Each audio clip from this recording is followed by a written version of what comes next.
in Cisco, Utah, way over here in the eastern part of Utah, down a long, kind of rough road to get here. And it's a very interesting ghost town. It has a lot of old buildings left. But so Cisco was started in the 1880s. It was a stop on the railroad, kind of a water refilling area, and had a saloon at that time as well, so they could stop and wet their whistle as well. And then it became kind of a livestock center for the bluffs that are to the north of us.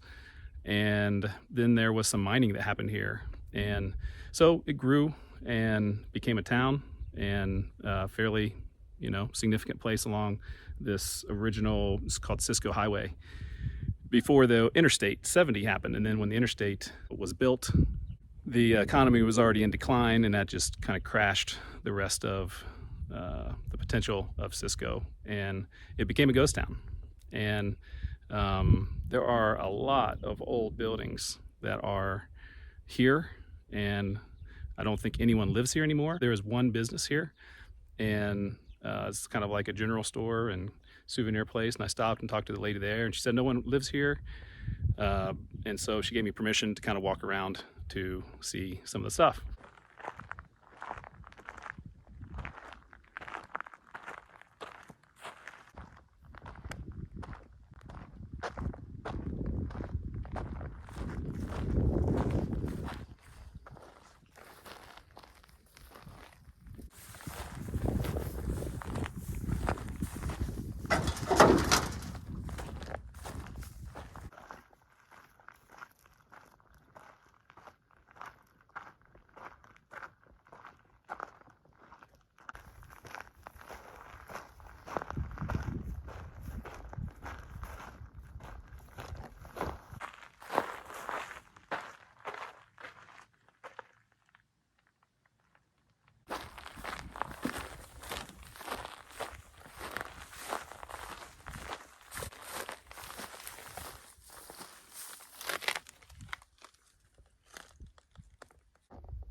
There's obviously some creative people that have made some artwork throughout town to check out. So if you're stopping by, not just the old buildings, but there's some unusual, I'd maybe call it folk art.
A couple movies were filmed in this area.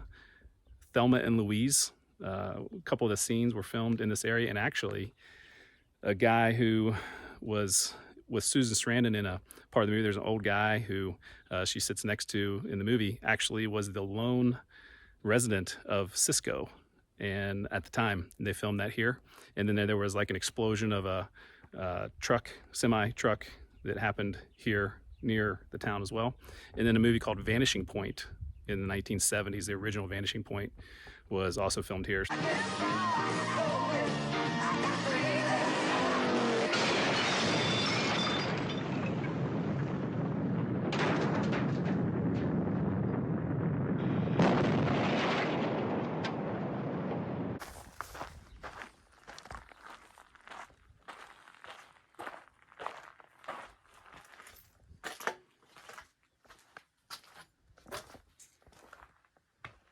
I'm standing inside that old gas station that you saw there that I walked through, and this is the Cisco filling station. And there's a story about, I don't know if it's about this one, but about a Cisco filling station. Besides the movies that were shot here, Johnny Cash passed through here one time, and about a mile from here, the story goes is that he stopped at a gas station and talked to an old man about the kind of decay of the town. This is the 1960s, and how, you know, obviously the place was becoming a ghost town. And he wrote a song called Cisco Clifton's Filling Station. And so now this is kind of referred to as the Cisco Filling Station. I don't know if this was, like I said, I don't know if this was the original one, but it's kind of cool that not only have 2 movies been filmed here, and Johnny Cash wrote a song about Cisco and about the demise of the town. So this is an incredibly authentic ghost town. Definitely worth visiting. Stop by their Buzzard's Belly store, and they have t-shirts, they have all kinds of souvenirs, and definitely a cool place to check out, Cisco, Utah. You know, I hate to see part of Americana fading away that's going. Back home there's a little service station that sits on a state highway at the interstate. It's just passing right on by. And it's kind of sad what's happened, but there's just a little bit of the America I knew still there in that one little place.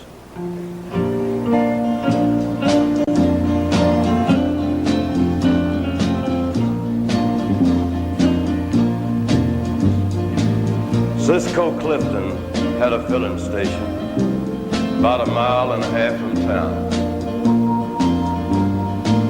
Most cars passed unless they were out of gas, so Cisco was always around. Regular gas was all that he sold except tobacco, matches, and oil. Other than that, he fixed lots of flats, keeping Cisco's rough hands soiled. He'd wipe the glass and check the air, and 100 times a day, he patiently gave directions on how to get to the state highway. Usually, he'd give them water or a tire or two some air, and once a big black Cadillac spent $7 there. He'd give anybody anything they'd ask and lend anything he had. His tools, his tires, bumper jacks, and wire, the good ones and the bad. In wintertime, there was a depot stove and a table for the checker game, and every morning at sunup, the same checker players came. So Cisco Clifton's filling station was always in the red. Personal loans were personally gone, but never a word was said. One morning at 8, the checker players heard a big bulldozer roar like a freight, and Cisco said, "I hope my kids stay fed when they build that interstate." He had managed to pay for the property where his little filling station sat, and friends still came for the checker game, so Cisco settled for that. He wouldn't say so, but Cisco knew that the interstate was too much to fight. So to keep his will and to pay his bills, he did odd jobs at night. He still opened up at sunrise, and the checker game went on. Cars flew past on high-test gas, and the neighbors had sold out and gone. If a car ever did go by, he was lost, and if they stopped, they were treated the same. So at Cisco Clifton's filling station, there's a howdy and a checker game.